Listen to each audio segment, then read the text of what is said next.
السلام عليكم ورحمة الله وبركاته. إن الحمد لله نحمده ونستعينه ونستغفره ونعوذ بالله من شرور أنفسنا ومن سيئات أعمالنا من يهده الله فلا مضل له ومن يضلل فلا هادي له وأشهد أن لا إله إلا الله وحده لا شريك له وأشهد أن محمدا عبده ورسوله أما بعد. سبحانك لا علم لنا إلا ما علمتنا إنك أنت العليم الحكيم. اللهم رب اشرح لي صدري ويسر لي أمري واحلل عقدة من لساني يفقهوا قولي. اللهم ربنا زدنا علما نافعا.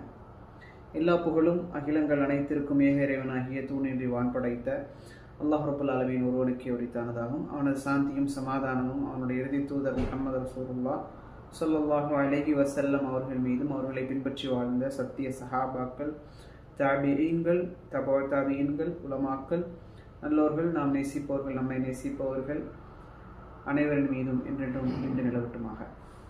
எல்லாம் வல்ல அல்லாஹ்வின் நல்லடியார்களே, இன்றைக்கு ஹதீஸ் சம்பந்தமாகவும் ஹதீஸில் வரக்கூடிய விஷயங்கள் சம்பந்தமாகவும் பல மக்கள் பேச ஆரம்பித்திருக்கிறார்கள். அப்போது அவர்கள் பேசக்கூடிய அந்த சந்தர்ப்பத்தில் அவர்கள் வைக்கக்கூடிய வார்த்தைகளான சஹீஹ் என்றால் என்ன, பஈஃப் என்றால் என்ன, மர்ஃபூ என்றால் என்ன, மௌகூஃப் என்றால் என்ன, இப்படி இல்லத் என்றால் என்ன, இப்படி ஹபர் என்றால் என்ன, அசர் என்றால் என்ன, இதுவெல்லாம் அவர்கள் பேசக்கூடிய பேச்சிலே வழிகேடர்கள், அதே போன்று ஷியா தாக்கம் பெற்றவர்கள், அதே போல் இஹ்வானிய சிந்தனை உள்ளவர்கள், அல்லது தங்களை அறியாமலேயே வழிகேட்டை அவர்கள் ஹவாரிஜிய சிந்தனைகள், அந்த மோத்தசிலிய சிந்தனைகளை விதைக்கக்கூடியவர்கள், அல்லது அவர்களே தெரியாமல் அந்த கொள்கையில் இருக்கக்கூடியவர்கள் எல்லோரும் இந்த ஹதீஸ் சம்பந்தமாக பேசக்கூடிய நேரத்தில், வரலாறு சம்பந்தமாக பேசக்கூடிய நேரத்தில் அவர்கள் ஹதீஸுகளை எடுத்து வைக்கக்கூடிய அந்த சந்தர்ப்பத்தில் பொதுமக்களாக இருக்கக்கூடிய நானும் நீங்களும் இது சம்பந்தமான ஒரு சின்ன விளக்கத்தையாவது, நம்ம உசூலுல் ஹதீஸை பற்றி அதிகமாக படிக்க வேண்டும், நானும் நீங்களும் படிக்க வேண்டும். ஆனால் அதை படிப்பதற்கு முன்பாக அடிப்படையான பேசிக்கான ஹதீஸ் என்றால் என்ன, அதை எப்படி விளங்கிக் கொள்வது. இன்றைக்கு மக்கள் புகாரியையும் முஸ்லீமையும், அதே போல் 6 கிரந்தங்கள் இருக்கு இல்லையா, புகாரி, முஸ்லீம், அபூதாவுத், திருமிதி, நசாயி, இப்னு மாஜா, இந்த புத்தகங்கள் எல்லாம் என்ன சொல்கிறது, இதை பற்றி எல்லாம் படிப்பது. இமாம்கள் ஹதீஸ்களை சஹீஹ் என்கிறார்கள் என்றால் எதன் அடிப்படையில் சஹீஹ் என்று சொல்கிறார்கள்? ஏனென்றால் சில மக்கள் என்ன சொல்கிறாங்க அப்படின்னா, அந்த ஹதீஸ் சஹீஹான ஹதீஸ் தான், ஆனால் குர்ஆனுக்கு முரண்படுது, அதனால் அதை நாங்கள் மறுத்துருவோம்.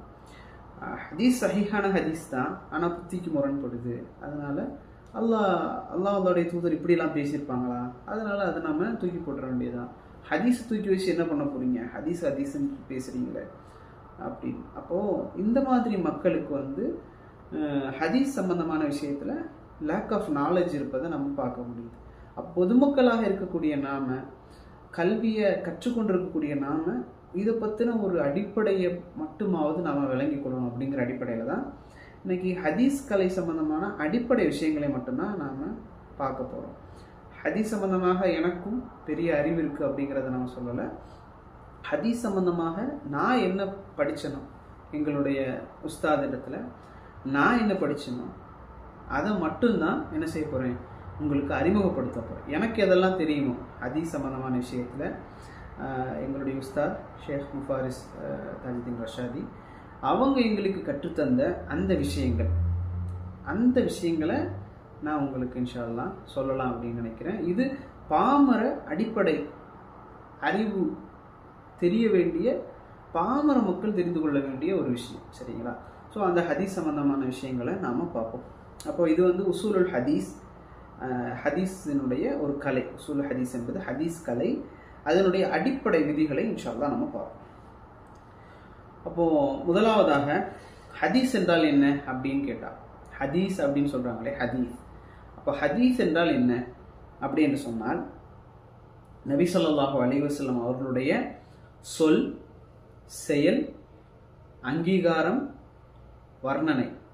அப்போ என்ன, நபி ஸல்லல்லாஹு அலைஹி வஸல்லம் சொல், செயல், அங்கீகாரம், தோற்றம், குணம், இதை பற்றிய வர்ணனைகள், தோற்றம் மற்றும் குணம் பற்றிய வர்ணனைகளும் ஹதீஸ்கள் தான். அப்போ இதில் நபி ஸல்லல்லாஹு அலைஹி வஸல்லம் அவர்களை சொன்னதை சொல்வார்கள் நபித்தோழர்கள், அது என்ன? ஹதீஸ். நபி ஸல்லல்லாஹு அலைஹி வஸல்லம் அவர்கள் செய்ததை சொல்வார்கள், அது ஹதீஸ். நபி ஸல்லல்லாஹு அலைஹி வஸல்லம் அவர்களுக்கு முன்பாக ஒரு நிகழ்ச்சி நடந்து அதை அவர்கள் மறுப்பு தெரிவிக்கவில்லை என்றால், அவர்கள் மறுப்பு சொல்லவில்லை என்றால் அது ஹதீஸ்.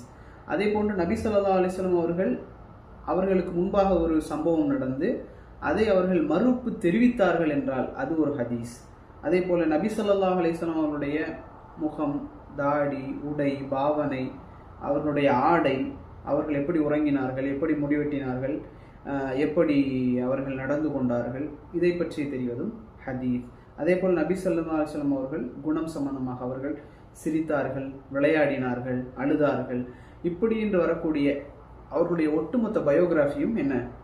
ஹதீஸ் என்று சொல்லப்படுகிறது. அப்போ உசூல் ஹதீஸ் என்றால் என்ன? உசூல் என்றால் என்ன அப்படின்னு சொன்னால், உசூல் ஹதீஸ் என்பது ஹதீஸினுடைய மைய கருத்து, மத்தன் என்று சொல்லக்கூடிய மைய கருத்து, அதே போல் அதனுடைய அறிவிப்பாளர் வரிசை. ஹதீஸினுடைய மைய கருத்து, ஹதீஸினுடைய அறிவிப்பாளர் வரிசை, அது ஏற்றுக்கொள்ளப்பட்டதா நிராகரிக்கப்பட்டதா அப்படிங்கிறத கண்டறிவதற்காக அமைக்கப்பட்ட அடிப்படை விதிகளையும் கோட்பாடுகளையும் அறிந்து கொள்வதுதான் என்ன? உசூலுல் ஹதீஸ். சரிங்களா? அப்போ இதில் நாம் சொன்னோம் ரெண்டு விஷயம். ஹதீஸ், உசூல் ஹதீஸ் என்றால் என்ன? மைய கருத்து, அறிவிப்பாளர் வரிசை. அப்போ மத்தன் அப்படின்னு சொல்றாங்கல்ல, அறிவிப்பாளர் வரிசை என்பது இஸ்னாத், சனத் என்று சொல்வார்கள். மைய கருத்து என்பது மத்தன்.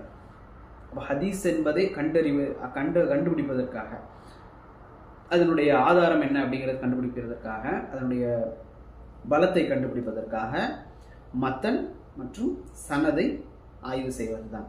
மத்தன் என்பது மையக்கருத்து, சனத் என்பது அந்த அறிவிப்பாளர் வரிசை. ஹபர் அப்படின்னு சொல்லுவாங்க. ஹபர் அப்படின்னா என்னன்னா செய்தி. ஹபர் என்பது செய்தி, ஒரு இன்ஃபர்மேஷன் அல்லது நியூஸ், அதுதான் ஹபர் அப்படின்னு சொல்லுவாங்க. அப்போ தயீஃபான ஹதீஸை ஹதீஸ்னே சொல்ல மாட்டோம்.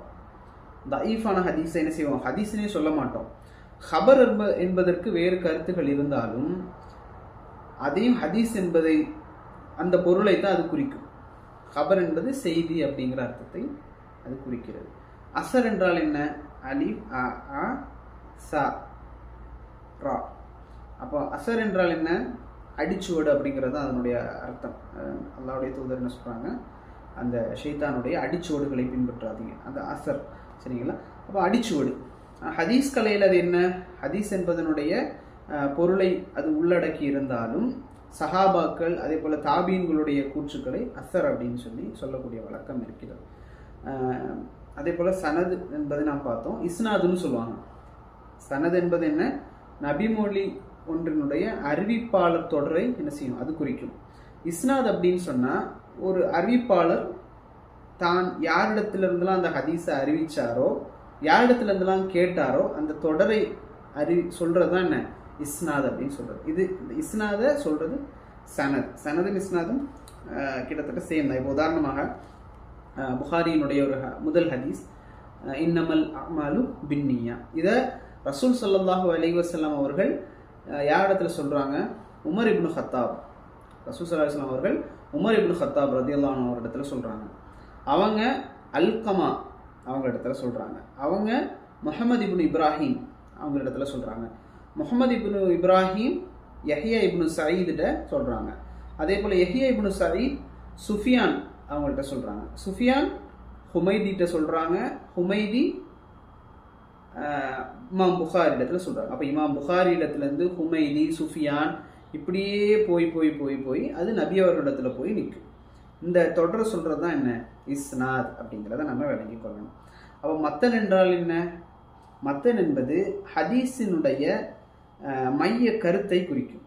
இப்போ இன்னமல் அமாலு பின்னியா அப்படிங்கிறது அந்த ஹதீஸை எடுத்தோம். புகாரினுடைய முதல் ஹதீஸ் இன்னமல் அமாலு பின்னியா. இது என்ன? இதனுடைய கருத்து என்ன? செயல்கள் அனைத்தும் எண்ணங்களை பொறுத்து தான் என்ன செய்யப்படுது? கூலி கொடுக்கப்படுது அப்படிங்கிறது இதனுடைய மைய கருத்து. ஸோ இது மத்தனையும் பார்ப்பாங்க, இஸ்னாதையும் பார்ப்பது தான் உசூலுல் ஹதீஸ். சரி, முஹத்திஸ் அப்படின்னு சொல்லுவாங்க. இதெல்லாம் நம்ம தெரிஞ்சு கொள்ள வேண்டிய வார்த்தைகள். முஹத்திஸ் என்றால் என்ன? ஹதீஸுகளுடைய மைய கருத்து, அறிவிப்பாளருடைய வரிசை, ஹதீஸை அறிவிக்கக்கூடிய அறிவிப்பாளருடைய நிலைமைகள் போன்ற ஹதீஸ் துறை சார்ந்த அந்த அறிவில் ஆழ்ந்த புலமை இருக்கக்கூடியவங்களை தான் முஹத்திஸ் அப்படின்னு சொல்லுவாங்க. முஹத்திஸ் அவங்களுக்கு வந்து எல்லா துறைகளிலும் அறிவு இருக்கும். குர்ஆன் சம்பந்தமான அறிவும் அவங்களுக்கு இருக்கும். ஹாஃபில் அப்படி சொல்லுவாங்கல்ல, ஹாஃபில். இப்போ ஹாஃபில் இப்னு ஹஜர் அல் அஸ்கலானி இப்படிலாம் சொல்கிறாங்க இல்லையா. இப்போ இந்த ஹாஃபில் அப்படிங்கிறது வந்து என்ன? நம்ம இப்போ வழக்கில் வந்து ஹாஃபில் அப்படிங்கிறது வந்து குர்ஆனை மனனம் செஞ்சவங்களுக்கு சொல்கிறது. ஆனால் உண்மையாகவே ஹாஃபில் அப்படிங்கிறத வந்து சலஃபுகள் எப்படி பயன்படுத்தினாங்க அப்படின்னு சொன்னால், ஒரு முஹத்திஸுக்கு மேலாக அவர் அறிவை பெற்றவராக இருப்பார். அதாவது 10,000 20,000 லட்சக்கணக்கான ஹதீஸ்களை மனனம் செஞ்சவராக இருப்பார். ஒவ்வொரு தபக்காத் காலகட்டத்தில் இருக்கக்கூடியவர்களையும் அவர்களை பற்றிய அந்த தபக்காத் பற்றின அந்த அறிவில் வந்து ஆழ்ந்த ஞானம் உள்ளவராக அவர்கள் இருப்பார்கள்.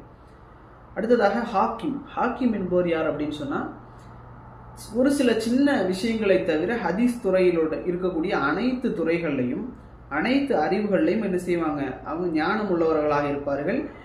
ஹாக்கிம் என்பவர்கள் ஹாஃபிதை விட முஹத்திஸை விட ஒரு உயர்ந்த தரத்தில் இருக்கக்கூடியவர்கள். இதில் நம்ம பார்க்க வேண்டிய விஷயம் இப்னு அபி ஹாத்திம் அர்-ராஷி, அதே போல் தாரகுத்தனி ரஹ்மஹுல்லா, அதே போல் அஹ்மத் இப்னு ஹம்பல் ரஹ்மஹுல்லா, இவர்கள் எல்லோரும் வந்து சிறந்த ஒரு ஹாக்கிம்களுக்கு தரத்தை எட்டக்கூடியவர்களாக இருந்தார். இவங்க 3 பேரையும் சொல்லுவாங்க மருத்துவர்கள், ஹதீஸ் துறை மருத்துவர்கள், டாக்டர்ஸ் அப்படின்னு சொல்லுவாங்க. ஏன்னா ஒரு சில சின்ன சின்ன விஷயங்களை கூட ஹதீஸை பார்த்தவுடன் கண்டுபிடிக்கக்கூடியவர்களாக இருந்தார்கள். சரி, இப்போ வந்து நம்ம ஹதீஸுக்குள்ள செல்வோம். அதனுடைய தரம் எப்படி பார்க்கப்படுகிறது அப்படிங்கிற சம்பந்தமாக. இதில் வந்து ஹதீஸ் நம்மை வந்தடைந்த விதத்தை பொறுத்து தீர்மானிப்பது. ரொம்ப கவனமாக கேட்கக்கூடிய ஒரு இடம் தான் இது. ஹதீஸ் நம்மை வந்தடைந்த விதம், புகாரி ரஹ்மஹுல்லா அவர்களை வந்தடைந்த விதம், இமாம் முஸ்லிம் அவர்களை வந்தடைந்த விதம் எங்கிருந்து? நபி அவர்களிடத்திலிருந்து அது எப்படி நம்மை வந்தடைந்தது அப்படிங்கிற அந்த விதத்தை பொறுத்து 2 விதமாக பிரிப்பாங்க. சரிங்களா? நல்லா பாருங்க. ஹதீஸ் வந்தடைந்த விதம் ஒரு பக்கம் முத்தவாத்திர், இன்னொரு பக்கம் அல் ஆஹாத். ஹதீஸ் நம்மை வந்தடைந்த விதத்தை பொறுத்து 2 விதமாக பிரிக்கிறோம். ஒன்று அல் முத்தவாத்திர், இன்னொன்று அல் ஆஹாத். இப்போ முத்தவாத்திர் எடுங்க. முத்தவாத்திர் 2ஆக பிரியும். ஒன்று முத்தவாத்திர் அல் லஃப்தி, முத்தவாத்திர் அல் மஅனவி. சரிங்களா? அதே போல ஆஹாத், இந்த பக்கம் ஆஹாத் இருக்கு, அல் ஆஹாத். இந்த ஆஹாத் எப்படியெல்லாம் பிரியுது? அல் மஷ்ஹூர், அதே போல அல் அசீஸ், அதே போல அல் கரீப். அப்ப நல்லா பாருங்க, முத்தவாத்திர் ஆஹாத். முத்தவாத்திரிலிருந்து முத்தவாத்திர் அல் லஃப்தி, முத்தவாத்திர் அல் மஅனவி. ஆஹாதிலிருந்து அல் மஷ்ஹூர், அல் கரீப், அல் அசீஸ், அல் அசீஸ், அல் கரீப். இப்படி பிரிக்குது. அப்போ இங்கே 2, இங்கே 3. சரிங்களா? இப்போ நம்ம ஆஹாதுடைய இப்போ முத்தவாத்திரை முத்தவாத்திரை நம்ம முதலாவதாக பார்த்துருவோம். முத்தவாத்திரில் இரண்டு பிரிவுகளை நாம் சொன்னோம், அப்படிதானே? அப்போ முத்தவாத்திரை பொறுத்த வரைக்கும் அது என்னவா இருக்கு? முத்தவாத்திர் அல் லஃப்தி, முத்தவாத்திர் அல் மக்னவி, அப்படிதானே? முத்தவாத்திர் என்றால் என்ன? முத்தவாத்திர் இப்போ 2 இருக்குல்ல. முத்தவாத்திரில் அல் லஃப்தி, அல் மக்னவி. இப்போ முத்தவாத்திர்னா என்ன அப்படின்னா, ஒரு ஹதீஸில் ஒவ்வொரு தபக்கா, ஒரு ஹதீஸை ரசூல் ஸல்லல்லாஹு அலைஹி வஸல்லம் அவர்கள் அறிவிக்கிறாங்க. அவங்க அறிவிக்கக்கூடியது ஒவ்வொரு தபக்காக்களாக தாண்டி வரும். தபக்கா என்பது காலகட்டம். இப்போ இந்த ஒவ்வொரு தபக்காவிலும் குறைஞ்சது 10 நபர்கள். இதில் கருத்து வேறுபாடு இருக்கு. 4ன்னு சொல்றாங்க, 10ன்னு சொல்றாங்க. எங்களுக்கு இமாம் சொல்லி தந்தது 10 அப்படிங்கிறது. ஸோ அதனால ஒவ்வொரு தபக்கா காலகட்டத்திலையும் 10 நபர்கள், குறைந்தது 10 நபர்கள் இடம்பெற்றிருந்தாங்கன்னா அந்த ஹதீஸ் என்ன? முத்தவாத்திர் அப்படிங்கிற தரத்தை எட்டும். அதிகபட்சமாக எவ்வளோ வேணாலும் இருக்கலாம், 100 பேரும் செல்லும். குறைஞ்சது 10 பேர் இருக்கணும் ஒவ்வொரு தபக்காலையும். அதுதான் முத்தவாத்திரான ஹதீஸ். அப்போ ஒவ்வொரு தபக்காலையும் நம்பியவங்க ஃபர்ஸ்ட் தபக்கா சொல்கிறாங்க 10 பேர் கேட்டிருக்காங்க, அடுத்த தபக்கால 10 பேர் கேட்டிருக்காங்க, அடுத்த தபக்கால 10 பேர், அடுத்த தபக்கால 20 பேர், அடுத்த தபக்கால 50 பேர். இப்படி ஒவ்வொரு தபக்காலையும் குறைந்தது 10 பேர் அறிவிச்சிருந்தாங்க அந்த ஹதீஸ் எட்டக்கூடிய அந்த காலம் வரைக்கும் அப்படின்னு சொன்னால் அது என்ன முத்தவாத்திரான ஹதீஸ் அப்படிங்கிறதாக சொல்லப்படுது. சரி, இந்த முத்தவாத்திர் ரெண்டா பிரியுது. ஒன்று அல் லஃப்தி, அனதர் ஒன் மஅனவி. லஃப்தி என்றால் என்ன அப்படின்னா, அந்த ஒவ்வொரு தபக்காலையும் 10 பேர் அறிவிக்கிறாங்க இல்லையா, இந்த எல்லாருமே அந்த ஹதீஸினுடைய வார்த்தைகள்ல ஒன்று கூட மாறாமல் ஒவ்வொரு தபக்கால இருக்கிறவங்களும் ஒரே மாதிரி அறிவிச்சாங்க அப்படின்னா அது முத்தவாத்திர் அல் லஃப்தி. உதாரணமாக நபி ஸல்லல்லாஹு அலைஹி வஸல்லம் அவர்கள் சொல்லாத ஒரு விஷயத்தை யார் சொன்னதாக சொல்கிறாரோ அவர் தன்னுடைய இருப்பிடத்தை நரகத்தில் ஆக்கி கொள்ளட்டும் அப்படின்ற ஒரு ஹதீஸ் வருது இல்லையா, அவக்கமாக்கால். இந்த ஹதீஸை சஹாபாக்கள்ல மட்டும் 70 பேர் கிட்டத்தட்ட அறிவித்திருக்கிறாங்க. சரி, மஅனவி என்றால் என்ன? மஅனவி என்பது கருத்து. சொல் சேமா இல்லாட்டாலும் கருத்து சேமா இருக்கும். ஹதீஸினுடைய வார்த்தைகள்ல கருத்து மாறி இருந்தாலும் அதனுடைய பொருள் மாறாமல் அறிவிக்கப்படக்கூடிய செய்திகளை மஅனவி அப்படின்னு சொல்லுவோம். இதுலேயும் ஒவ்வொரு தபக்காலையும் 10 பேர் அறிவிப்பாங்க.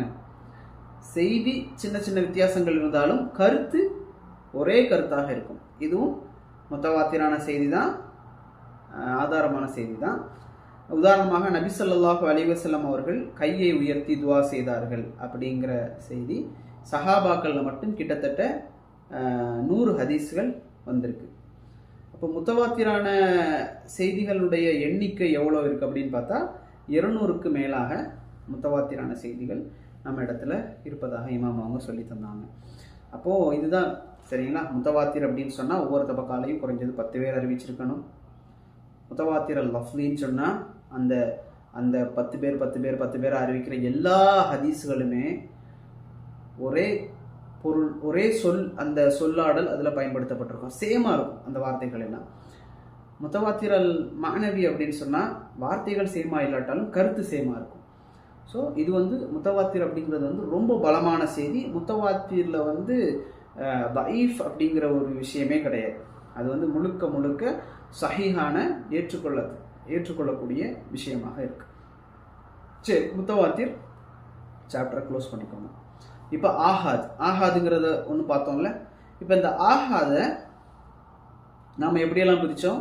அல் மஷ்ஹூர், அல் அசீஸ், அல் கரீப். முத்தவாத்திரான ஹதீஸ் அப்படின்னா என்ன அப்படின்னு, ஆஹாதான ஹதீஸ்னா என்ன அப்படின்னு சொன்னால் முத்தவாத்திர் லெவலை அடையாத, முத்தவாத்தினுடைய அந்த அளவை அடையாத எல்லா ஹதீஸ்களும் ஆஹாதான ஹதீஸ் அப்படிங்கிறத நாம் புரிஞ்சு கொள்ளணும். அப்போது அல் மஷ்ஹூர் என்றால் என்ன? முத்தவாத்திரில் நாம் சொன்ன போல் முத்தவாத்திரில் தஈஃப் அப்படிங்கிற பேச்சுக்கு இடம் இல்லை. ஆஹாதான ஹதீஸில் சஹீஹும் இருக்குது, தஈஃபும் இருக்குது, ரெண்டுமே இருக்குது. அப்போது அல் மஷ்ஹூர் என்றால் என்ன ஆஹாதில் அப்படின்னு சொன்னால் ஹதீஸினுடைய அந்த ஹதீஸில் ஒவ்வொரு தபக்காலையும் குறைந்தது 3 நபர்கள், அதிகப்படியாக 10 நபர்கள். 10 நபருக்கு மேலே போனால் முத்தவாத்திரில் போயிடும். குறைஞ்சது 3 பேர், அதிகப்படியாக 10 பேர், இப்படி ஒவ்வொரு தபக்காலையும் அறிவித்திருந்தார்கள் அப்படின்னு சொன்னால் 4, அதாவது 3 to 10 அறிவிச்சிருந்தாங்க அப்படின்னு சொன்னால் அது ஆஹாத் அல் மஷ்ஹூர். சரிங்களா? அதே போல் அல் அசீஸ் என்றால் என்ன அப்படின்னு சொன்னால் ஒவ்வொரு தபக்காலையும் 2 பேர் அறிவிச்சிருப்பாங்க. இது ஆஹாதில் அல் அசீஸ். அதே போல் அல் கரீப் அப்படின்னு சொன்னால் ஒவ்வொரு தபக்காலையும் ஒரே ஒரு நபர் அறிவிச்சிருப்பார். இது என்ன? ஆஹாத் அல் கரீப். சரிங்களா? இப்போது ஹதீஸ் நம்மை வந்தடைந்த விதத்தை பொறுத்து 2ஆக நம்ம பிரிச்சிருக்கோம், அப்படி தானே? அல் முத்தவாத்திர், அல் ஆஹாத். முத்தவாத்திரில் அல் லஃப்லி, அல் மகனவி. இதில் லஃப்லினா சொல் எல்லாம் சேமா இருக்கும், மகனவினா சொல் சேமா இல்லாட்டாலும் கருத்து சேமா இருக்கும். ஒவ்வொரு தபக்காலையும் 10 பேர் அறிவிச்சிருப்பாங்க. சஹீஹான செய்திகள் மட்டும் கொண்டது தான் முத்தவாத்திர். ஆகாது அப்படின்னு சொன்னால் அதில் 3 to 10 பேர் இருந்தாங்கன்னா அது என்ன அல் மஷ்ஹூர், 2 பேர் இருந்தாங்கன்னா அல் அசீஸ், ஒருத்தர் மட்டும் அறிவிச்சா இருந்தார், ஒவ்வொரு தபக்காலையும் ஒருத்தர் அறிவிக்கிறாருன்னா அது கரீப். ஸோ இது நல்லா விளங்கிச்சா? ஹதீஸ் நம்ம வந்தடைந்த விதத்தை பொறுத்து இப்படித்தான் பிரிப்பாங்க. யாராவது ஒருத்தர் இது முத்தவாத்திரான ஹதீஸ், இது ஆகாதான ஹதீஸ் அப்படின்னு சொன்னால் நம்ம எளிதாக புரிந்து கொள்ளலாம். முத்தவாத்திர்னா இந்த ஹதீஸ் ரொம்ப பலமானது, நம்ம நம்பித்தான் ஆகணும். ஆகாத் நம்ம ஆய்வு செஞ்சு பார்க்கணும், இப்படிங்கிறத நம்ம விளங்கி கொள்ளலாம். சரிங்களா? இப்போ ஆகாதான ஹதீஸ்களை பற்றி பார்ப்போம். ஆகாதான ஹதீஸ்களை பலம் பலகீனத்தை பொறுத்து எத்தனை வகையாக பிரிக்கலாம்? ஆகாதான ஹதீஸ் தான் பலமான ஹதீஸ் இருக்கு, பலகீனமான ஹதீஸ் இருக்கு. அப்போ பலம் பலகீனத்தை பொறுத்து எப்படியெல்லாம் பிரிக்கலாம்னா 2 விதமாக பிரிக்கலாம். ஒன்று அல் மக்பூல், இன்னொன்று அல் மர்தூத். அல் மக்பூல், அல் மர்தூத். சரிங்களா? இதில் அல் மக்பூல் அப்படிங்கிறது என்ன அப்படின்னா ஏற்றுக்கொள்ளப்பட்ட செய்தி. மக்பூல்னா கபூல், குபூலியத். அப்போ அந்த அல் மக்பூல் அப்படிங்கிறது ஆகாதில் அல் மக்பூல் அப்படின்னு சொன்னால் ஏற்றுக்கொள்ளப்பட்ட செய்தி, இதை ஆதாரமாக கொள்ளணும், இதை வச்சு அமல் செய்கிறது நம்ம மேலே சுன்னத்தாக இருக்கு. அதே போல் அல் மர்தூத் நிராகரிக்கப்பட்ட செய்தி, இதை ஆதாரமாக கொள்ளவோ அமல் செய்யவோ முடியாது. சரிங்களா? அப்போ ஏற்றுக்கொள்ளப்பட்ட ஹதீஸ்கள் தான் என்ன அல் மக்பூல். இப்போ அல் மக்பூல் எடுத்துக்கோங்க. ஆகாதில் அல் மக்பூல், இந்த மக்பூலை மேலே கொண்டு போங்க. மேலே கொண்டு போனால் அல் மக்பூலை வந்து 4 விதமாக பிரிக்கலாம். அது என்னன்னா அப்படின்னா சஹீஹ் லி தாத்திஹி, ஹசன் லி தாத்திஹி, சஹீஹ் லி கைரிஹி, ஹசன் லி கைரிஹி. நல்லா விளங்கணும். சஹீஹ் லி தாத்திஹி, ஹசன் லி தாத்திஹி, சஹீஹ் லி கைரிஹி, ஹசன் லி கைரிஹி. இப்படி 4ஆக பிரிக்கலாம். சஹீஹ் லி தாத்திஹினா என்ன அப்படின்னு சொன்னால் அறிவிப்பாளருடைய வரிசை துண்டிக்கப்படாமல் நம்பகத்தன்மையும் மனன சக்தியும் உடைய ஒருவர் அவரை விட பலமான அறிவிப்புக்கு முரண்படாமல் குறித்த அந்த ஹதீஸை பலகீனப்படுத்தக்கூடிய மறைமுகமான காரணம் எதுவும் இல்லாத நிலையில் அறிவிக்கக்கூடிய ஹதீஸை தான் என்ன செய்வாங்க? சஹீஹ் அப்படின்னு சொல்லுவாங்க. இதுதான் சஹீஹ் லி தாத்திஹி. இதில் மனன சக்தியிலையும் குறைபாடு இருக்கக்கூடாது, மறைமுக காரணம் அப்படி இல்லத்துன்னு சொல்லுவோம்ல, அந்த மறைமுக காரணமும் இருக்கக்கூடாது. இதுதான் சஹீஹ் லி தாத்திஹி. இது சஹீஹான ஹதீஸ். சரிங்களா? அப்போ ஒரு ஹதீஸ் சஹீஹ் ஆவதற்கு என்னென்ன நிபந்தனைகள் இருக்கு? அறிவிப்பாளர் வரிசை, சனத் கரெக்டாக இருக்கணும், நம்பகத்தன்மை, அறிவிப்பாளர் இடத்துல இருக்கக்கூடிய நம்பகத்தன்மை சரியாக இருக்கணும், மனன சக்தி அறிவிப்பாளரோடு சம்பந்தப்பட்டது கரெக்டாக இருக்கணும், பலமானவர் அதாவது பலமானவர் அவரை விட பலமானவருக்கு முரணாக அறிவிக்காமல் இருக்கணும், சனதோடு சம்பந்தப்பட்டது மத்தனோட சம்பந்தப்பட்டது மாத்தமாக அறிவிக்காமல் இருக்கிறது, பலகீனப்படுத்தக்கூடிய காரணம் இல்லத் அப்படின்னு சொல்லக்கூடிய பலகீனமான காரணி, இது மத்தன்லையும் இருக்கக்கூடாது, சனதுலையும் இருக்கக்கூடாது. இந்த 5 விஷயங்கள் சரியாக இருந்தாதான், இதுதான் நிபந்தனை. இது தவிர குரானுக்கு முரண்படுதனோ அல்லது புத்திக்கு முரண்படுதனோ எந்த நிபந்தனையும் கிடையாது. நல்லா வழங்கணும். அறிவிப்பாளர் வரிசை சரியா இருக்கணும், நம்பகத்தன்மை இருக்கணும் அவரிடத்துல, மனன சக்தி எல்லோருக்கும் சரியாக இருக்கணும், பலமானவர் அவரை விட பலமானவருக்கு முரணாக அறிவிக்காமல் இருக்கணும், பலகீனப்படுத்தக்கூடிய மறைமுக காரணி இல்லாமல் இருக்கணும். சரிங்களா? இந்த 5 இருந்தால் அந்த ஹதீஸ் சஹீஹாக்கப்படும். அப்படி சஹீஹான ஹதீஸ்களை மட்டும் தொகுத்து உருவாக்கப்பட்ட நூல் தான் என்னது? சஹீஹ் அல் புகாரி.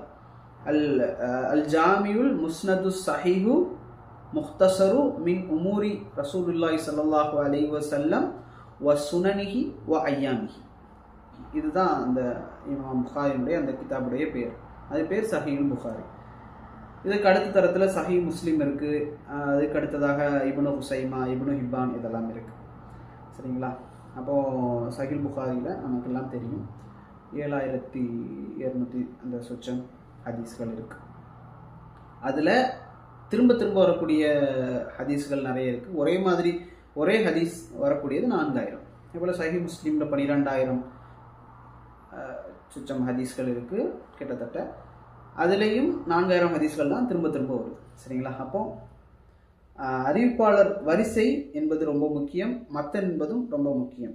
சரிங்களா? இதில் நம்ம தெரிஞ்சு கொள்ள வேண்டிய ஒரு விஷயம் ஷேக் அவங்க சொல்லி தந்தாங்க. அறிவிப்பாளர் தொடரில் ஒரு சில தொடர்கள் இருக்கு. அந்த தொடர்கள் எல்லாம் மிக முக்கியமாக நம்ம தெரிந்து வைத்துக் கொள்ள வேண்டும்.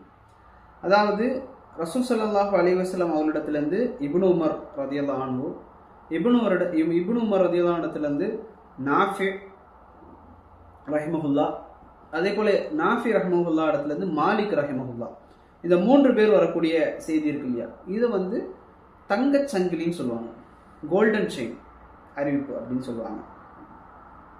அதே போல் ஹம்மாத் இப்னு சலமா அவங்க சாபித் அவங்க இடத்துல கேட்குறது, சாபித் அனஸ் ரலியல்லாஹு இடத்துல கேட்குறது, இதுவும் ஒரு நல்ல தரம் உள்ள செயின். அதே போல் சுஹேல் இப்னு அபு சாலிஹ் அவங்க அபு சாலிஹ் அவங்க இடத்துல கேட்குறது, அவங்க அபு ஹுரைரா ரலியல்லாஹு இடத்துல கேட்குறது, இதுவெல்லாம் படித்தரங்கள் அப்படிங்கிறத நம்ம தெரிஞ்சு கொள்ளணும். சரி, இப்போ ஹசன் லிதாத்திகி, சஹீஹ் லிதாத்திகி பார்த்துட்டோம். ஹசன் லிதாத்திகினா என்ன அப்படின்னு சொன்னால், ஹசன் லிதாத்திகினா அறிவிப்பாளர் வரிசை துண்டிக்கப்படாமல் நம்பகத்தன்மை இருக்குது, ஆனால் மனன சக்தியில் சின்ன ஒரு குறைபாடு இருக்குது. அதாவது மிக பலமான மனசக்தி இல்லாமல் மிக குறைஞ்ச பலகீன சக்தியும் இல்லாமல் நார்மலாக உள்ள ஒருவர் அவரை விட நம்பகத்தன்மை வாய்ந்த அறிவிப்பாளருக்கு முரண்படாமல் குறித்த ஹதீஸை பலகீனப்படுத்தக்கூடிய காரணம் எதுவும் இல்லாமல் அறிவிக்கக்கூடிய ஹதீஸ் தான் என்ன? ஹசன் லிதாத்திகி. சஹீஹ் லிதாத்திகில எல்லாமே பெர்ஃபெக்டாக இருக்குது. ஹசன் லிதாத்திகில ஒரு சின்ன ஒரு மனன குறைபாடு இருக்குது, சின்ன மனன குறைபாடு, அதனால அது ஹசன் லிதாத்திகியாக போகுது. ஹசன் லிதாத்திகி, 2 ஹசன் லிதாத்திகி ஒரே மாதிரி வந்ததுன்னா அது சஹீஹ் லிகைரியாக மாறும். சரிங்களா? அதை நம்ம பார்ப்போம். சஹீஹ் லிகைரி அப்படின்னா என்ன? ஹதீஸ் ஒன்றிற்கு 2 அறிவிப்பாளர் வரிசை இருந்து 2 அறிவிப்பாளர் வரிசை இருக்கு, அந்த 2ம் ஹசன் லிதாத்திகியாக இருந்தால் அந்த ஹதீஸ் சஹீஹ் லிகைரியாக மாறிவிடும். சரியா? ஹசன் லிதாத்திகி பிளஸ் ஹசன் லிதாத்திகி என்ன ஆயிடும்? சஹீஹ் லிதாத்திகியாக மாறிவிடும். அதே போல ஹதீஸ் ஒன்றுக்கு பல அறிவிப்பாளர்கள் வரிசைகள் இருந்து அவை அனைத்தும் தஈஃபாக இருந்தால், தஈஃபாக வரக்கூடிய ஹதீஸ்கள் பல அறிவிப்பாளர் தொடரில் வருது அப்படின்னு சொன்னால் அது ஹசன் லிகைரியாக மாறிவிடும். சரியா? சஹீஹ் லிகைரியாக மாறாது. சஹீஹ் லிகைரினா என்ன? சஹீஹ் லிகைரி அப்படின்னு சொன்னால் 2 ஹசன் லிதாத்திகியும் சேர்ந்தா சஹீஹ் லிகைரி. லைஃபான ஹதீஸ்கள் சேர்ந்தா அது ஹசன் லிகைரிஹி அப்படிங்கிறத நாம விளங்கிக் கொள்ளணும். சரி, இப்போ லைஃபான ஹதீஸ் என்றால் என்ன அப்படிங்கிறத பார்ப்போம். இப்போ நாம தஈஃபான ஹதீஸ் என்றால் என்ன அப்படிங்கிறத பார்ப்போம். தஈஃபான ஹதீஸ் அப்படின்னு சொன்னால் இந்த ஹசன் தரத்தை கூட எட்டாத அனைத்து ஹதீஸ்களையும் தஈஃபான ஹதீஸ்கள் அப்படிங்கிறத நாம விளங்கிக் கொள்ளணும். அப்போ பலகீனமான ஹதீஸை ஆதாரமாக கொள்ள முடியுமா அப்படின்னு சொன்னால் முடியவே முடியாது. குறிப்பாக அகீதாவுடைய விஷயத்தில் இருந்தாலும் சரி, ஃபிக்குடைய விஷயத்தில் இருந்தாலும் சரி எடுக்கவே முடியாது. சிலர் ஃபலாயில் அமான்னு சொல்லக்கூடிய அமல்களினுடைய சிறப்பு விஷயத்தில் ஆதாரமாக எடுத்துக்கொள்ள முடியும் அப்படின்னு சில அறிஞர்கள் சொல்கிறாங்க. எங்கள் உஸ்தாதினுடைய கருத்துப்படி அதிலும் நம்ம என்ன செய்ய முடியாது, எடுக்க முடியாது. இன்னும் அமல்களுடைய சிறப்பில் அதை எடுத்துக்கொள்ளலாம் அப்படிங்கிறதுக்கு கூட அறிஞர்கள் நிபந்தனை வச்சுருக்காங்க. அந்த நிபந்தனைகள் என்ன அப்படின்னு சொன்னால், மிக பலகீனமாக இருக்கக்கூடாது முதலாவதாக. இரண்டாவது, பொய் பெரும்பாவம் செய்யக்கூடிய அறிவிப்பாளர்கள் வரிசை வந்துச்சுன்னா அதை எடுக்கக்கூடாது. மூன்றாவதாக, அடிப்படையான அமல்படுத்தக்கூடிய ஒரு சட்டத்தின் கீழ் அமையப்பெற்றதாக அது இருக்க வேண்டும் அப்படிங்கிற மிக கடுமையான விதிகளை வச்சிருக்கிறாங்க. சரி, இப்போ ஆகாதான விஷயம், ஆகாத் பலம் பலகீனத்தை பொறுத்து 2ஆ பிரியும்னு நம்ம பார்த்தோம். ஒன்று என்ன சொன்னோம்? அல் மக்பூல், அல் மர்தூத். மக்பூல் ஏற்றுக்கொள்ளப்பட்ட செய்தி, மர்தூத் நிராகரிக்கப்பட்ட செய்தி. மக்பூல் 4ஆ பிரியுது: சஹீஹ் லிதாத்திஹி, ஹசன் லிதாத்திஹி, சஹீஹ் லிகைரிஹி, ஹசன் லிகைரிஹி. இதை விட்டுருங்க. இப்போ அல் மர்தூத் நிராகரிக்கப்பட்ட செய்திகள், அதை நாம் படிக்கணும். அப்போ அல் மர்தூத் என்றால் என்ன, அதை மேலே கொண்டு வாங்க. அது பல பிரிவுகளாக பிரியுது. அப்போ சஹீஹான ஹதீஸுக்குரிய நிபந்தனைகளில் ஒன்றையோ பலவற்றையோ இழந்த செய்திகளை தான் என்ன செய்வோம், நிராகரிக்கப்பட்ட செய்திகள், அல் மர்தூதான செய்தி அப்படிங்கிறத நாம் விளங்கிக் கொள்ளணும். அப்போ ஒரு ஹதீஸ் நிராகரிக்கப்படுறதுக்கு என்னெல்லாம் காரணம் அப்படி இருக்கு அப்படின்னு சொன்னா, ஒரு ஹதீஸ் நிராகரிக்கப்படுவதற்கு 2 காரணம் தான். ஒன்று அறிவிப்பாளர் வரிசையில் உள்ள கோளாறு. நம்ம இப்போ பார்க்க போறது எல்லாமே கோளாறுகள், நிராகரிக்கப்பட்ட செய்தி. சரியா? அறிவிப்பாளர் வரிசையில் உள்ள கோளாறு, அதே போல அறிவிப்பாளரில் உள்ள கோளாறு. அறிவிப்பாளர் வரிசையில் உள்ள கோளாறு, சனதில் உள்ள சனத் இஸ்னாதில் உள்ள கோளாறு, அறிவிப்பாளர் ராவியில் உள்ள கோளாறு. இந்த 2ஐயும் தான் நம்ம பார்க்கணும். அப்போ ஹதீஸினுடைய அறிவிப்பாளர் வரிசையில் என்னெல்லாம் கோளாறு வரும், என்னென்ன கோளாறு ஏற்படும் அப்படின்னா, ஹதீஸினுடைய அறிவிப்பாளர் வரிசையில் வெளிப்படையான கோளாறு இருக்கு, மறைமுகமான கோளாறு இருக்கு. சரியா? அறிவிப்பாளர் வரிசையில் வெளிப்படையான கோளாறு இருக்கு, மறைமுகமான கோளாறு இருக்கு. இப்போ வெளிப்படையான கோளாறை பொறுத்த வரைக்கும் அது எப்படியெல்லாம் பிரியுதுன்னா, முஅல்லக், முர்சல், முஅல்லல், முன்கதி. நல்லா கேட்கணும். முஅல்லக், முர்சல், முஅல்லல், முன்கதி, இந்த 4ஆக வெளிப்படையான கோளாறு பிரியுது.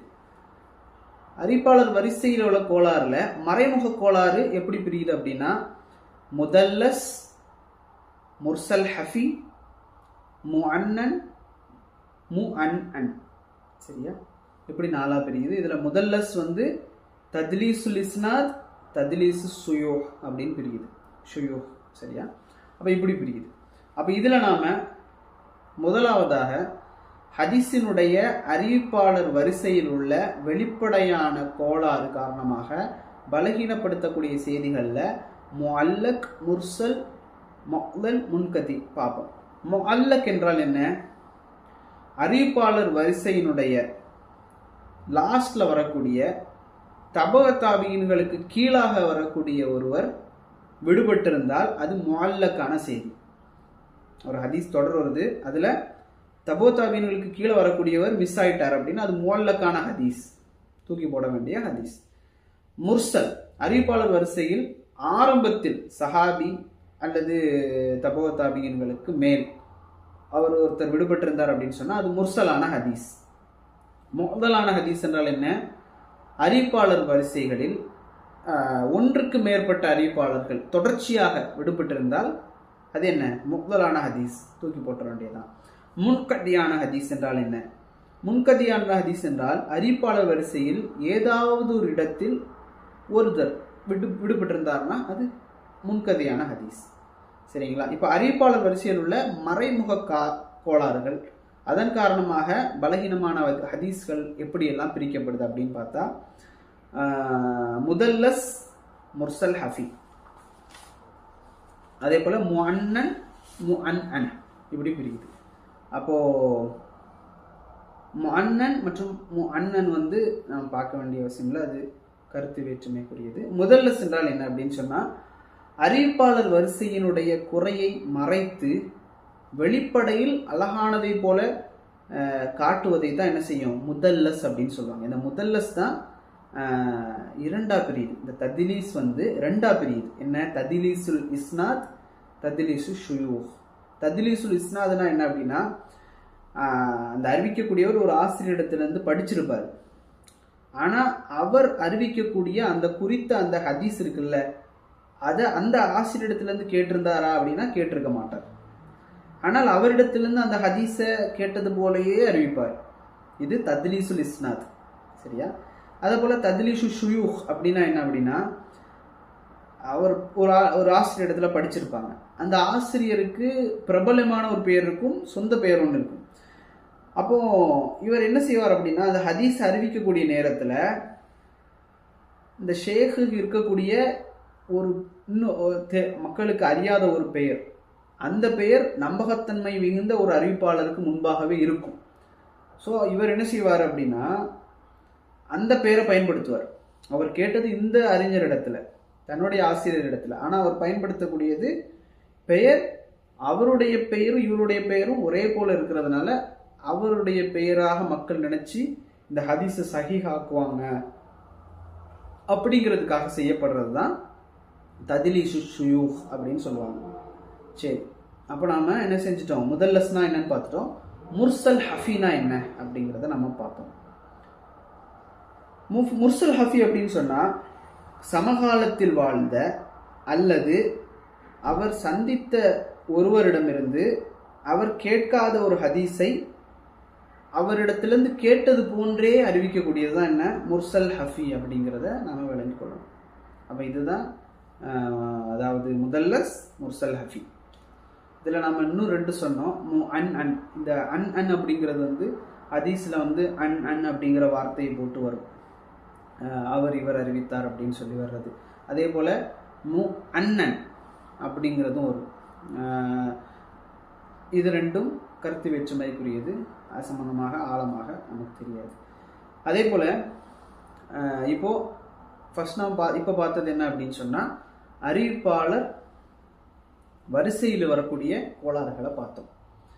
இப்போது அறிவிப்பாளரில் உள்ள கோளாறு, அறிவிப்பாளரில் உள்ள குறை விமர்சனம் அப்படின்னா என்ன அப்படிங்கிறத பார்ப்போம். அப்போது அறிவிப்பாளர்களுடைய நம்பகத்தன்மை, மார்க்கப்பற்று, மனன சக்தி, அறிவுத்திறன் போன்றவற்றில் உள்ள குறைபாடுகளை விமர்சனம் செய்வது தான் நாம் விளங்கிக் கொள்ள வேண்டியது. அப்போ நம்பகத்தன்மை ஒன்று, மார்க்கப்பற்று ஒன்று, மனன சக்தி ஒன்று, அறிவுத்திறன் ஒன்று. இந்த 4 விஷயத்திற்குள்ள எத்தனை விஷயங்கள் எப்படி எப்படியெல்லாம் குறை விமர்சனங்களை நாம் கண்டறிந்து அதற்கேற்றார் போல, அந்த காரணம் ஏற்றார் போல அதை பிரிப்பாங்க. இந்த ராவி அறிவிப்பாளர் இடத்துல வரக்கூடிய குறைகளுக்கு ஏற்றார் போல அதை பிரிக்கிறது தான் என்ன நம்ம பார்க்க போகிறது. சரியா? அப்போது இதில் நாம் என்ன பார்க்க போகிறோம் அப்படின்னா, விமர்சனம், அந்த குறை விமர்சனம் செய்யப்படுவதற்கான காரணிகள் வந்து 10 காரணங்கள் இருக்கு. அந்த 10 காரணங்களை வச்சு தான் அந்த ஹதீஸனுடைய பெயர்களை நாம் என்ன செய்வோம், பிரிப்போம். முதலாவது அந்த 10 ரெண்டாக பிரிக்கலாம். ஒன்று வந்து நம்பகத்தன்மையோட சம்மந்தப்பட்டது, இன்னொன்று அறிவாற்றல், மனன சக்தியோட சம்மந்தப்பட்டது. எப்படி அறிவிப்பாளருடைய குறை அதை வந்து ரெண்டாக பிரிக்கலாம். ஒன்று வந்து நம்பகத்தன்மையோடு சம்மந்தப்பட்டது, இன்னொன்று மனன சக்தி அறிவாற்றலோடு சம்மந்தப்பட்டது. நம்பகத்தன்மையோடு சம்மந்தப்பட்ட விஷயம் இருக்கு இல்லையா, அது 5ஆகவும், அறிவிப்பாளர் மனன சக்தியோடு தொடர்புள்ள அறிவாற்றலோடு தொடர்புள்ள விஷயங்களை 5ஆகவும் பிரிக்கலாம். அது என்னெல்லாம் இருக்குன்னு பாருங்க. மௌதுவான ஹதீஸ் சரிங்களா, மத்ரூக், முன்கர், ஷாத், முஅல்லல், மஹ்ஃபூத், ஜஹாலா, பிதா, சூல் ஹிஃப்த், முஹாலஃபத்து சிகாத். சரிங்களா, இந்த 10 இருக்கு. இந்த முஹாலஃபத்து சிகாத்துக்கு பிறகு அதிலிருந்து அது 5ஆக பிரியும். முத்ரஜ், மக்பூல், மசீத் ஃபி முத்தஸில் அசானித், முல்தரிப், முசஹஃப், இப்படி 5ஆக பிரியும். சரி, இப்போ நாம் அதுக்கு போகிறதுக்கு முன்னால் அதை தான் படிக்க போகிறோம். அது என்னன்னு நம்ம ஃபஸ்ட்டு விளங்கணும்.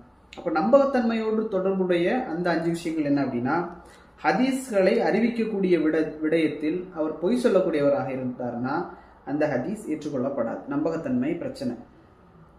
சரிங்களா, அது வந்து கதீப், ஹதீஸ்களை அறிவிக்கக்கூடிய விஷயத்தில் பொய் பேசுறது கதீப், பொய் சொல்லக்கூடியவர். சரிங்களா.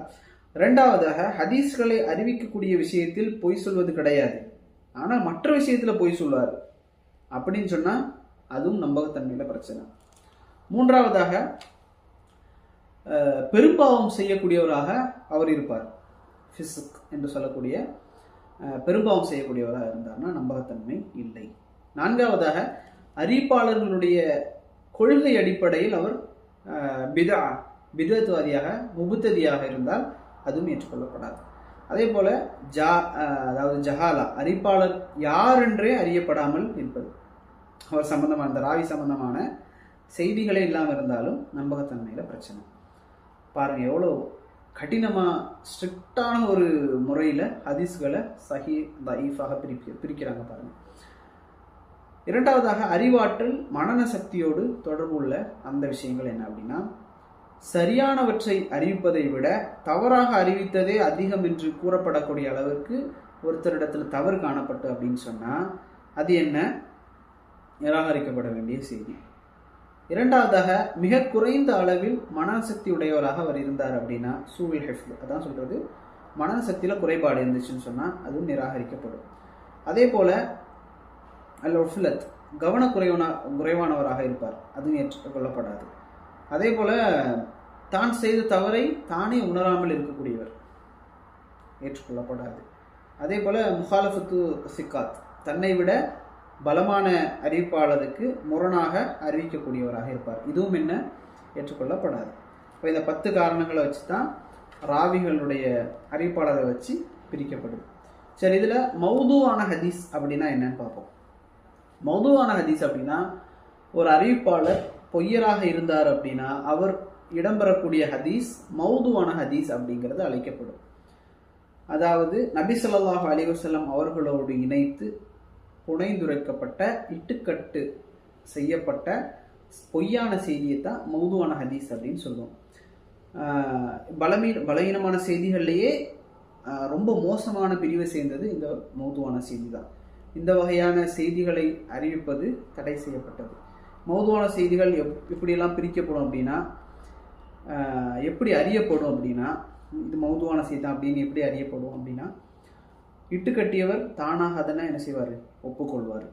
அதே போல் இட்டுக்கட்டியவர் அதனை ஒப்புக்கொள்வது போன்ற படித்தரத்தில் அது இருக்கும்.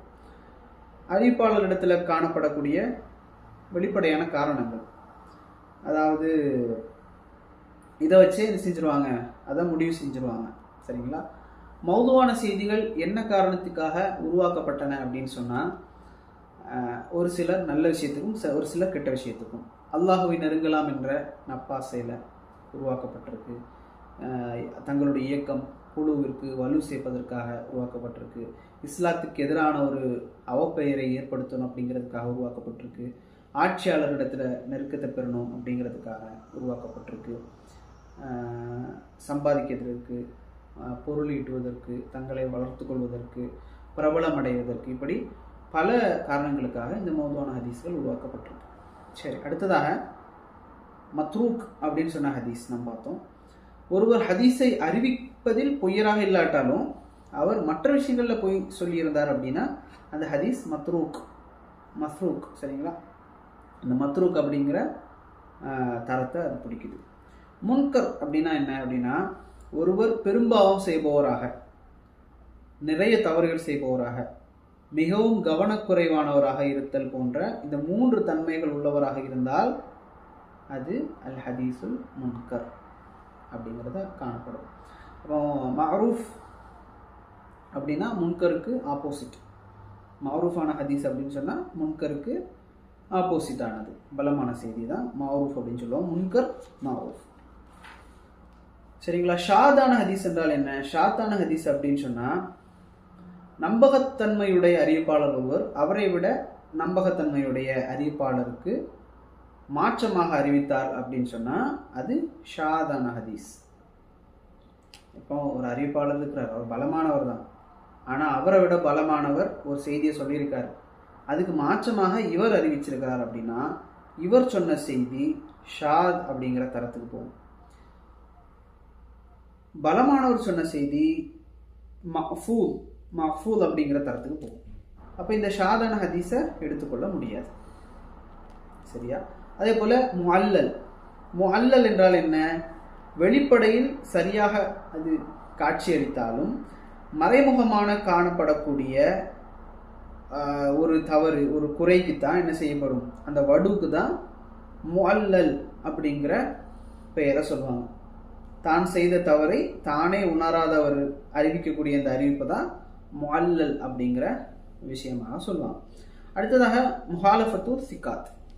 இப்போ இந்த நம்ம சொன்னோம் முஹாலஃபத்து சிக்காத் அப்படிங்கிறது 5ஆக புரியும் அப்படின்னு. முஹாலஃபத்து சிக்கானா என்னன்னு நம்ம ஃபஸ்ட்டு பார்த்தோம். தன்னை விட பலமான அறிவிப்பாளருக்கு மாற்றமாக அறிவிப்பது. இதிலிருந்து 5 வகையான ஹதீஸ் வகைகள் வருது. ஒன்று அல் முத்ரஜ், அல் மக்பூல், அல் மசீத் ஃபி முத்தஸில் அசானித், அல் முல்தரிப், அல் முசஹஃப். இதில் முதலாவதாக அல் முத்ரஜ் என்றால் அறிவிப்பாளர் ஹதீஸில் தனது வார்த்தையை சேர்த்து கொண்டால் அது என்ன? அல் முத்ரஜ். இரண்டாவதாக அல் மக்பூல். மக்பூல் என்றால் என்ன? ஒன்றுக்கு பதிலாக இன்னொன்றையோ இஸ்னாதில் ஒருவருக்கு பதிலாக மற்றவரையோ மாற்றி சொல்றது. சரியா? அடுத்ததாக அல் மசீத் முத்தஸில் அசானித் அப்படிங்கிறது வந்து இஸ்னாத் முழுமையாக இருந்தாலும் அறிவிப்பாளர் தொடரில் அதிகரிப்பு நடந்திருப்பதை, கூட்டப்பட்டிருப்பதை இது குறிக்கும். அல் முல்தரிப் அப்படின்னு சொன்னா பலமான ஒரு ராவி, ஒரு அறிவிப்பாளர் ஒரே ஹதீஸை பலவிதமாக அறிவிப்பு செய்திருந்தால் அது என்ன? இந்த அல் முல்தரிப்ல வரும்.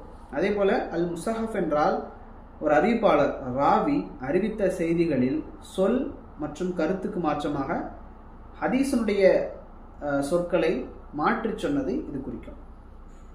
அடுத்தபடியாக ஜஹாலத், ஜஹாலாவான ஹதீஸ்.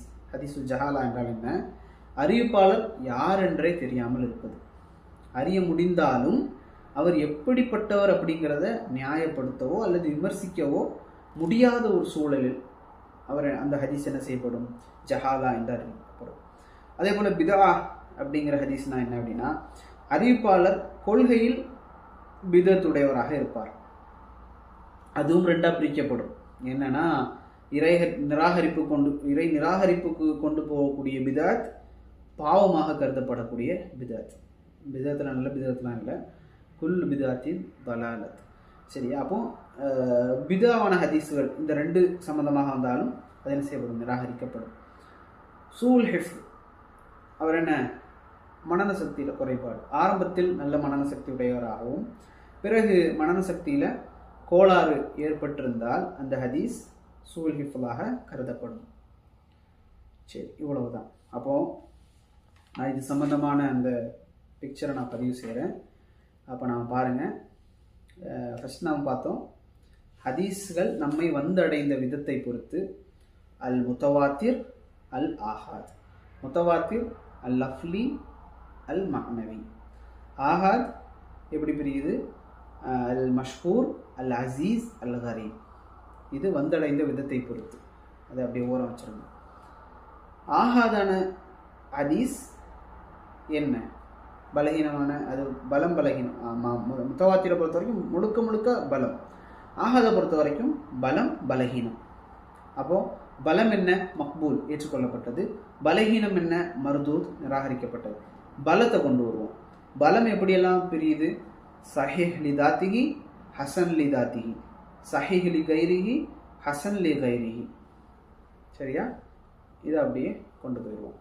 இப்போ ஆஹாதுல பலகீனமான ஹதீஸ்கள் அல் மர்தூத், அது எப்படியெல்லாம் பிரியுது?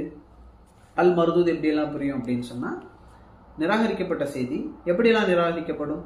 அறிவிப்பாளர் வரிசையில் உள்ள கோளாறு, அறிவிப்பாளர்களோட கோளாறு. அறிவிப்பாளர் வரிசையில் இருக்கக்கூடிய கோளாறு எப்படியெல்லாம் பிரியுது? வெளிப்படையான கோளாறு, மறைமுகமான கோளாறு. வெளிப்படையான கோளாறு எப்படியெல்லாம் பிரியுது?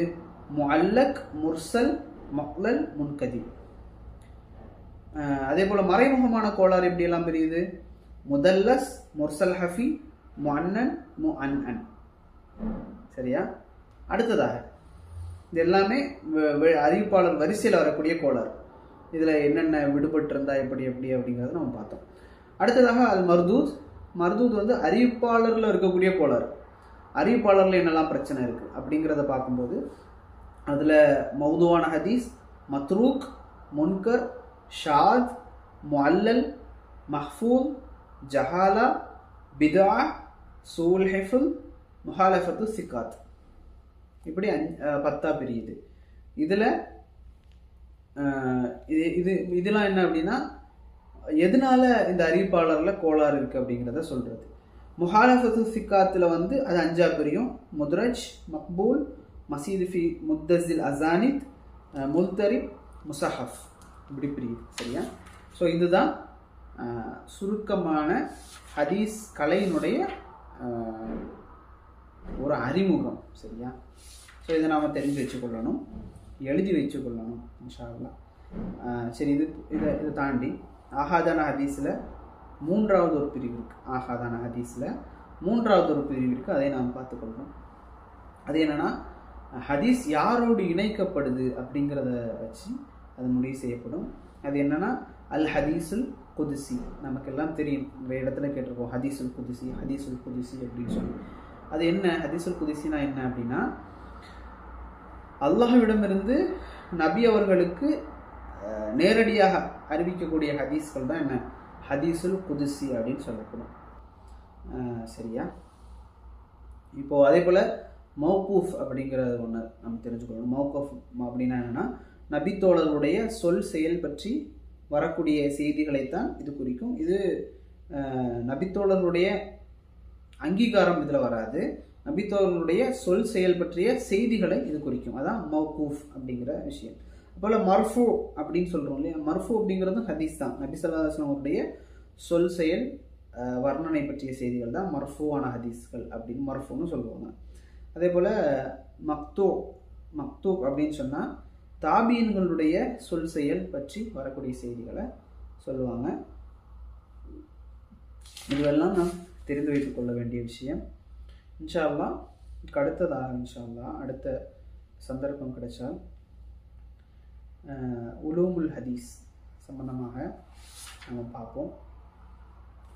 ஹதீஸ்கள் எவ்வாறு தொகுக்கப்பட்டது, என்னென்ன கிதாபுகள் இருக்குது, அது எப்படி நம்மளை வந்தடைஞ்சிது அப்படிங்கிறத பற்றி இன்ஷா அல்லாஹ் பார்ப்போம்.